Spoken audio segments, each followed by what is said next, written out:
back to Boys in the Zone. I'm your host, EJ Savage, and if it is your first time or if you've been here for the long haul, thank you guys for tuning in. Cowboys versus Giants, first Sunday night game of the year.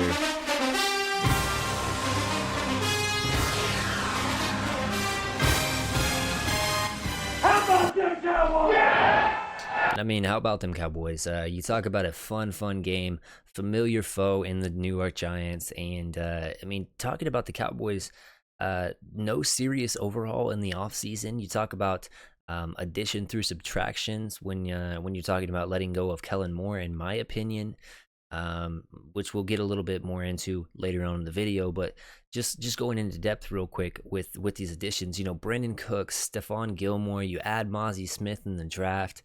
You talk about these second-year players that are destined for a big impact this year: the Jake Fergusons, the Jalen Tolberts, the Damone Clarks, the Deron Blands, Tyler Smith, you know, which we'll talk about a little bit later on in the video as well. I mean, this Cowboys team, they're destined for greatness, and I really do believe that. So for me as a fan, for me as a content creator, it's so fun to talk about this team, and it's just gonna continue to be one of my things I look forward to during the week. Every single time I drop one of these videos. If you're like me and you like this stuff, go ahead and make sure you hit that subscribe button and tune in. With that being said, though, a slow start, question mark. You talk about a team that's our starters really haven't played football, minus Jake Ferguson, who played a little bit, but we haven't played football in a while. So Dak Prescott, you know, these guys that kind of need those reps. They didn't get them, minus the mental reps of the offensive coordinator thing for Dak Prescott. We'll see how they look. Don't hit the panic button right away if it takes a couple drives to get going, because it is a new offense. You know, it's new playmakers on the outside, and we might have some new offensive linemen in there as well when we talk about the injury concerns. But don't hit that panic button too soon. Let Brian Schottenheimer, Mike McCarthy, Dak Prescott, you know, allow them to get going and get in the rhythm of the game, because that West Coast offense is really predicated on that, just getting in the rhythm of the game, getting the quick hitting plays so that your quarterback does feel comfortable. With that being said, though, there are some really fun matchups to watch in this game. And I think for me, one of the big ones that I'm going to be looking forward to is Brandon Cooks versus Trey Hawkins, the 6th-round rookie for the New York Giants. And the reason why I'm really honed in on this one is I just think that looking at all the training camp videos, looking at the Backyard videos and all that stuff, Brandon Cooks looks really good, and he has that chemistry with Dak Prescott. He looks like he has that sudden stop-start ability, create separation easy and often. So, I mean, you're lined up against a rookie. I feel like that's a favorable matchup that we should exploit. I mean, and you talk about Deonte Banks as well. For Michael Gallup, he could have a very solid game as well. And then CD's also, I mean, he beats Adoree Jackson more often than not whenever these two teams line up against each other as well. So really all the wide receivers are going to have fun. Obviously, the rain could put a little bit of a damper on the passing game to an extent, but we'll see how big of a factor that actually plays. One of the other big matchups that I wanted to talk about, though, was Jaron Kearse versus Darren Waller. I mean, you talk about their primary weapon on offense, minus Saquon Barkley, of course. It's got to be Darren Waller. He's been really good in their training camp practices. He's been good in the preseason. I'm gonna be looking forward to how Jaron Kearse can erase him from the game plan for the Giants. Or if we had to shade down Hooker and kind of bracket that seam a little bit more with knowing what Darren Waller can do in the seam. Gonna be interesting. Another matchup to watch is rookie on rookie right here. John Michael Schmitz, the rookie center for the Giants out of Minnesota, versus our rookie defensive tackle Mozzie Smith.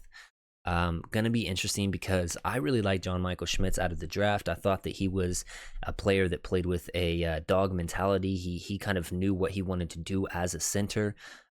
He had a lot of power, and you know, he kind of liked to get under defensive players' skins. So Hopefully Mozzie's ready for that he plays with some technique, that he doesn't allow his pad level to get too high, that he really digs under, gets under the pads of John Michael Schmitz and uses those powerful legs to push him back, collapse that pocket, and allow those pass rushers to eat on the outside while Daniel Jones is trying to escape.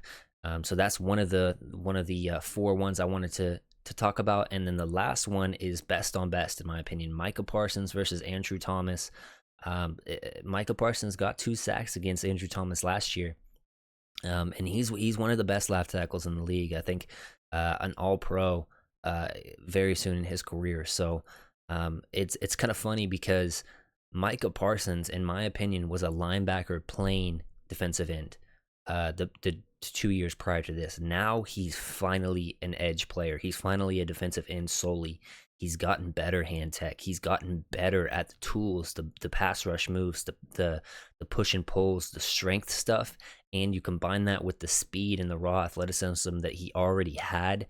It's going to be scary for anybody that he matches up against, and that includes Andrew Thomas. So really, really looking forward to that matchup. Injury concerns. So Tyler Smith, he has a hamstring injury.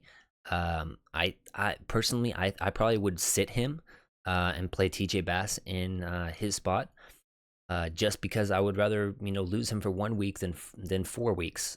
Simple as that. Now Tyron Smith, excuse me, Tyron Smith rolled his ankle in practice a couple days ago or whatever it was. He, however, is probably going to play. My deal is I just don't want them to start Chuma Edoga at the left guard position, and then God forbid something happen with Tyron Smith, and then they have to kick Chuma Edoga out there, and then they have to move in Asim Richards or TJ Bass, whatever it may be. Just start one of those 2 guys there, and then in case of Tyron's injury, then insert Chuma Edoga. Don't move one player and tell him that he's going to play this, and then in case of something else, he's going to play that. Just allow him to focus on the one sole thing. Because, if one of those whoever it is, Asim Richards or TJ Bass, does struggle, you always have the other one to insert, or even a Chuma Edoga to insert there, in case of emergency. But besides the point, just allow your young guys to get the opportunity to fail, and trust that they're ready for the moment, and they have that mentality to know that, hey, in my development process, I'm probably not here yet, but this is valuable reps for me that I'm going to carry, and I'm going to continue to build a foundation upon, versus giving it to a journeyman in Chuma Edoga. Prediction time.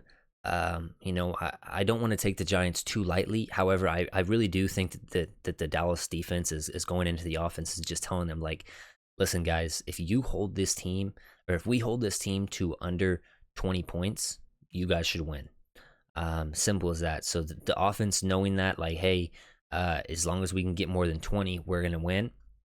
Having that freedom, having that, relaxed, calm going into the game, knowing like, hey, our defense got us. I think it's going to be good for this team. I think that I don't think that we're going to go explosive on offense or anything. I think it's going to be a solid game, 27-16 for the New York Giants. So Dallas wins, they go 1-0, and they start building for that next week against another New York team in the Jets. I will be there. If you're going to be there at that Jets game, hit me up on my socials.